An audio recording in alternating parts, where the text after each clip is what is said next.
Guys, এই কুকুরটি মাটির নিচে স্বর্ণের সন্ধান করতে করতে ক্লান্ত হয়ে পড়ে, তাই দুঃখে বলতে থাকে, কাম যে করবো মনে তো আনন্দ থাকা লাগবে। জুয়েন মানুষ, ঘরে বউ থাকবি, আনন্দ নিয়ে কাম করবো, সেই আনন্দের ব্যবস্থাটাই তো হইলো না চাচা। আপনার দুইখান হাত ধরে অনুরোধ করতেছি চাচা, আমার একখান বিয়ের ব্যবস্থা করে দেন, যেমন হোক তেমন হোক। মনে করেন যে খালি একখান বউ হলেই চলবে।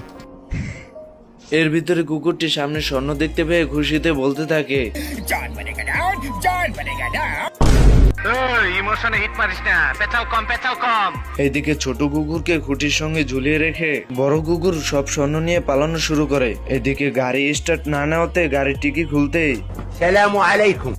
আমার আসল পরিচয় পাইলে তুই খারায় মুইতা দিবি, বহনের টাইম পাবি না। এই কথা শুনে বড় কুকুর বলতে থাকে, আমরা যদি ঠিক থাকি দুই ভাই, আমগো ঠেকায় রাখে এমন কোন পুলিশের স্বার্থ না। এরপর বড় কুকুরটি ছোট কুকুরের কাছে কাগজটি দিয়ে পিছনে বড় পাথর নিয়ে দাঁড়িয়ে থাকে। আমি পারি না আর পারি না।